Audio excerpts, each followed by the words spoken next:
When you talk about youth organizing, you're first limiting the whole concept of galvanizing individuals to either promote change and social or political change or influence a particular behavioral pattern that is dominant within a particular society. So for me, youth organizing is just the ability of the social category called youth to galvanize the social energy that is dominant within the public space to promote change. And this change can be political change, can be economic change, it can be social change.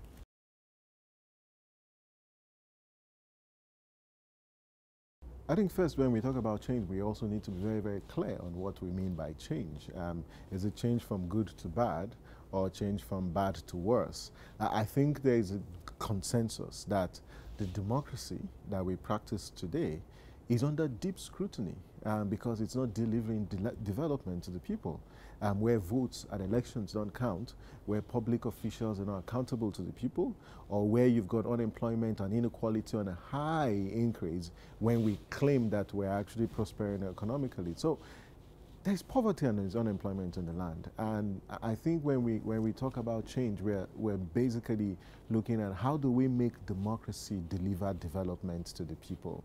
And how do we stand against those who sidestep our constitution, who abuse the rule of law to respect our constitution? And there are practical ways to do this. First, organizing for elections are very, very key because elections actually provide an opportunity to aggregate citizens' interest and influence policy for the common good. And where citizens and young people need to organize to vote because the vote is their power. And when you vote, you don't only transmit your right to individuals who legislate or take decisions on your behalf, but what we simply do is we enter a contract with a set of people who should govern on our behalf. And I think it's very, very important that we get involved because that's the only leadership recruitment process since we practice a constitutional democracy.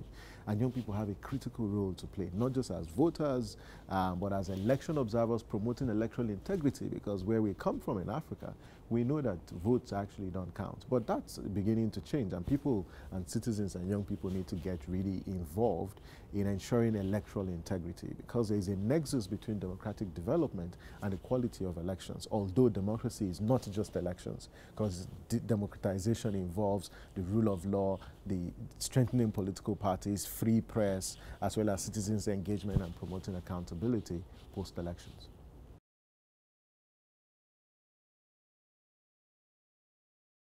I always say there are three things we must do. First, we need to invest. We need to invest in young people. And I break the whole concept of investment. First, you need a state that recognizes the fact that we need to convert young people from being potentials to assets. Because where we are, we only lay claim that young people are potential, but we've not converted them to assets. And so we need to invest. We need to educate young people. And I think that when we talk about youth and youth development, it cuts across. It's not just political participation, but what's our education system? Is it responding to the emerging needs? Are we investing in civic education? Are we teaching young people leadership at the lowest level? So that investment needs to be there. Secondly, the political parties also need to really invest in building leadership capital in young people and creating spaces for young people to participate. Not as a matter of privilege or as a charity, but a matter of right. Because our political development, or you call it whatever development trajectory, will be over the next 50 years, will be determined by young people. So the earlier we begin to invest in them, the better we are securing a more prosperous future for our continent or for our country. The second is the need to expose young people. We can't say young people do not have the leadership capital, young people are not prepared when we are not exposing them to leadership opportunities. Social media has decentralized the form of social political mobilization or socialization. But you see that the state is trying to even regulate its use or even close those spaces.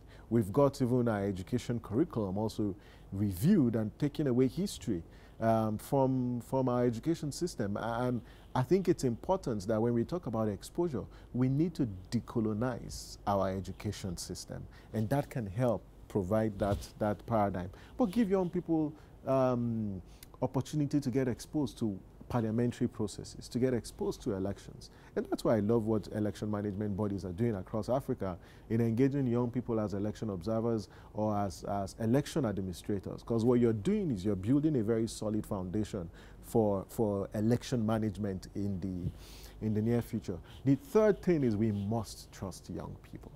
We don't trust young people with leadership positions. And I think that needs to change. Our political elites and even young people themselves need to build that trust that they can actually govern. Because no one is born a leader. You learn leadership. And so that experiential approach towards leadership development is what we must adopt as a continent. The AU must be seen to be promoting that in creating those spaces and trusting young people to be commissioners and trusting young people to be directors and trusting young people to be leaders of delegation. I think our government also must trust. They must trust young people. If you don't trust them, you will, it threatens the future. And I think strategically what nations have done is they've foreseen the future and have started investing in young people. And good a thing.